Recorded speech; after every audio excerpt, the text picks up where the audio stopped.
Saft America, it's a battery manufacturing plant on the city's west side.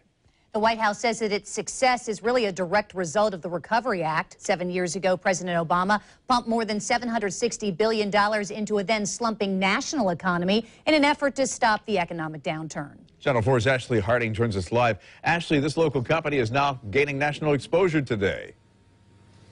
Yes, they are, Bruce. But before I go into that, I do want to mention a lot has happened here just in the last 30 minutes or so. We have seen individuals with bomb-sniffing dogs. They're starting to sweep the building. They're looking into cars here in the area.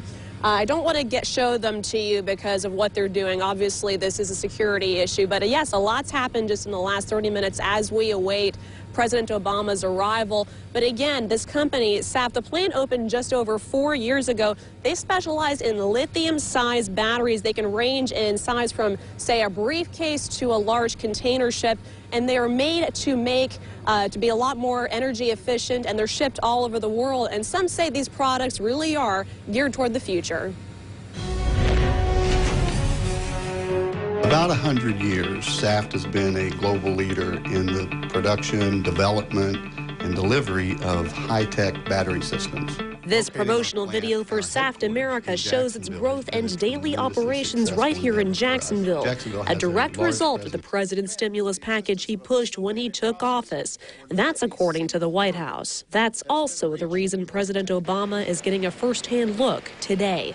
And there in Jacksonville, you've got a great story to tell about what's happening at Saft America. This is an advanced battery manufacturer that is really the future of our clean energy economy. The high-tech battery manufacturer was awarded a $95.5 million federal grant, plus an additional $20.2 billion in local and state incentives. Since it was built, officials say the plant has hired nearly 300 people, many of them military veterans.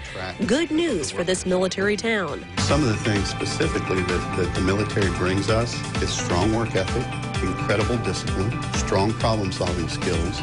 According to John Ernest, that's the way toward future success. It's not just that they're doing the important work to create jobs now.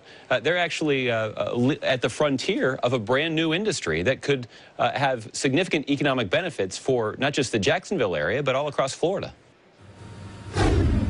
And again, as I said earlier, a lot's been happening in the last 30 minutes. We are seeing them getting ready to sweep the building. They are looking into cars here that are parked in the parking lot as we await President Obama's arrival in just a few hours. But one thing we do need to mention, last week's Saft reported that its net profit for 2015 fell about 72% because of a slower than expected switch to lithium-ion batteries. But of course, we are following this story all day. Stay with News4Jax. Reporting live, I'm Ashley Harding, Channel 4, the local station.